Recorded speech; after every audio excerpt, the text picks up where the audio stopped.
Hi there, darling friends. I wanted to do a video that should be a quick and easy one that will give you some tips on other things you could do with setting powder that aren't just setting your foundation or your concealer. That to me, I still do, but it's interesting when I implemented these few other things, how much longer lasting my makeup became in certain places. So we're going to get into that, but I always want to tell you that I list everything that I have on, including the other makeup or anything, in the description box below. YouTube does have their own new affiliate program that you'll see first, but if you'll go down and in that little caption underneath the name of the video, if you'll just tap more, and then when it comes up, tap more again, then it'll come open and you'll see all the extra things for the video and also everything that I have listed and linked for you. I'll also have my tops along with my jewelry in there so that you can look at that, the fingernails, which are always press on, as most of you know if you've been with me any amount of time. So let's get into it. What we're talking about is very small, very quick things that you can do that will make your makeup last longer with setting powder. Now today I used the About Face. It's the new one that I've been trying.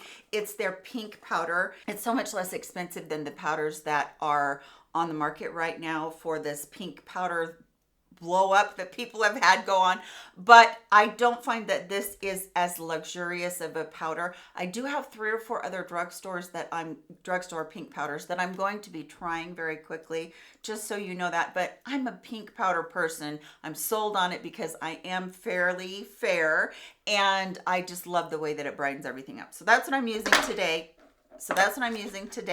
I'm also using the Nikki LaRose. I think this is the N14, but I'll put a couple of options down there for you. So the first tip or the first use of the powder is, have you ever during the day gotten to a certain point and looked in the mirror and there's no makeup on your nose? The makeup on your nose has completely worn off and you're like, what happened? Or right here on your cheeks.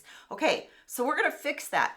When you do this part of the powder, you're gonna want to do your skincare, then you're gonna wanna do your primer, then you're gonna want to do this step. So this is the step you do before you go in with foundation. I have a video that went crazy where it shows that you can powder all over your face in between primer and foundation, and that will make your foundation, 1, last super long, 2, more coverage from a very thin foundation, and 3, it's not going to settle around. And that's what we're doing today. So you're going to put a little bit of powder on that brush, and as I'm going to show you in this demo, you're just going to go all over the nose, and you're just going to, buff so that it's not sitting on top, it's actually down in there. That's going to give the nose a bunch of longevity without caking. And the reason is because you're not going to use that much. Use a fluffier brush if you want less, a little bit smaller brush if you want more, and you're just going to dust that all around. The next tip is you can do that with your pores too. Strategically go into those pores wherever you want to or wherever you can think of, and make sure they're kind of filled in. First we do the primer that fills them in a little bit, but you might still notice pores later on, right? This helps to fill them in as well. I do it on my chin, I do it on my cheeks, and right here on my forehead. That's where I have those big, huge pores. The third tip is right here on the nose and right there on the chin. I always had the creasing, the settling, the gathering of any makeup that I put on there. Again, tiny bit, go right in between there. Don't forget that you might have to powder afterwards. If you're using a very dewy foundation, a very luminous foundation, they're usually very hydrating, then you're going to have to maybe do a little bit of powdering as well. I always have to powder under my eyes, otherwise my concealer creases. Same thing kind of goes with this.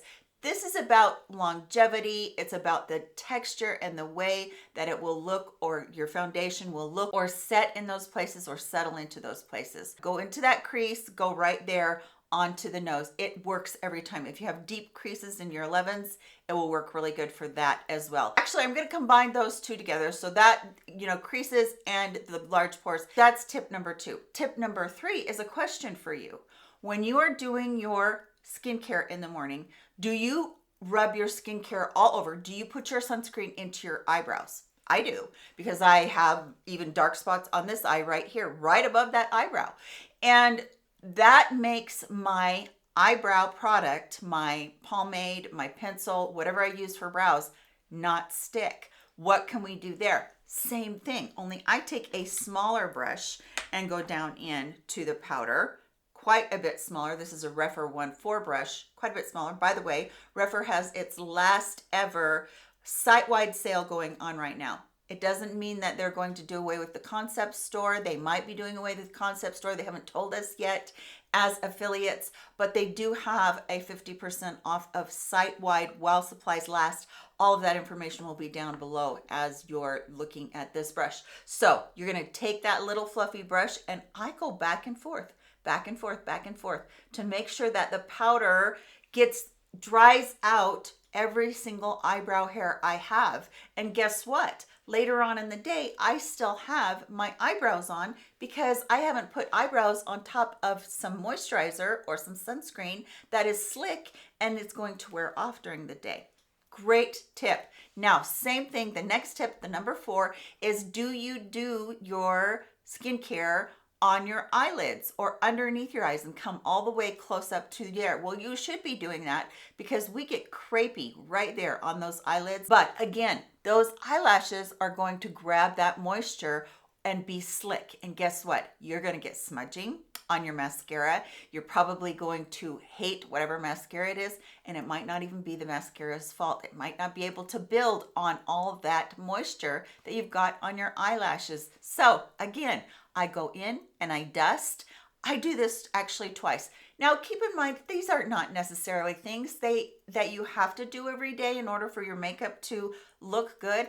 If you don't do them and you don't like them, that's okay. I just have learned to do them so quickly that they've become a part of my makeup routine, and now they're indispensable to me because it makes everything I put on last longer. So this is about mascara and eyeliner. Dust, and then I will go ahead and I will use my eyelash curler, and then I will dust again because sometimes I will find that it will clump together a little bit, right? And it primes your eyelashes. Your eyelashes are going to look thicker. They're going to look longer. Now, the 5th tip, our final tip, is so easy as well. And you might have thought about this before, you might not have. I hear so many older women talking about bleeding around their lips for their lip liner, their lipstick, their lip gloss. We can beat that. We can beat it easily with powder. One more time, you can choose either brush you want to. If you don't want to go very far out, in this area and make it look drier, then use the finer brush.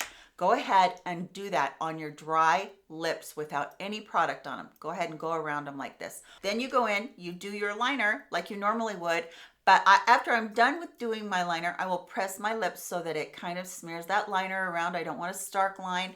And then I go in and I set it again, set that liner again with the powder. This makes a huge difference for me.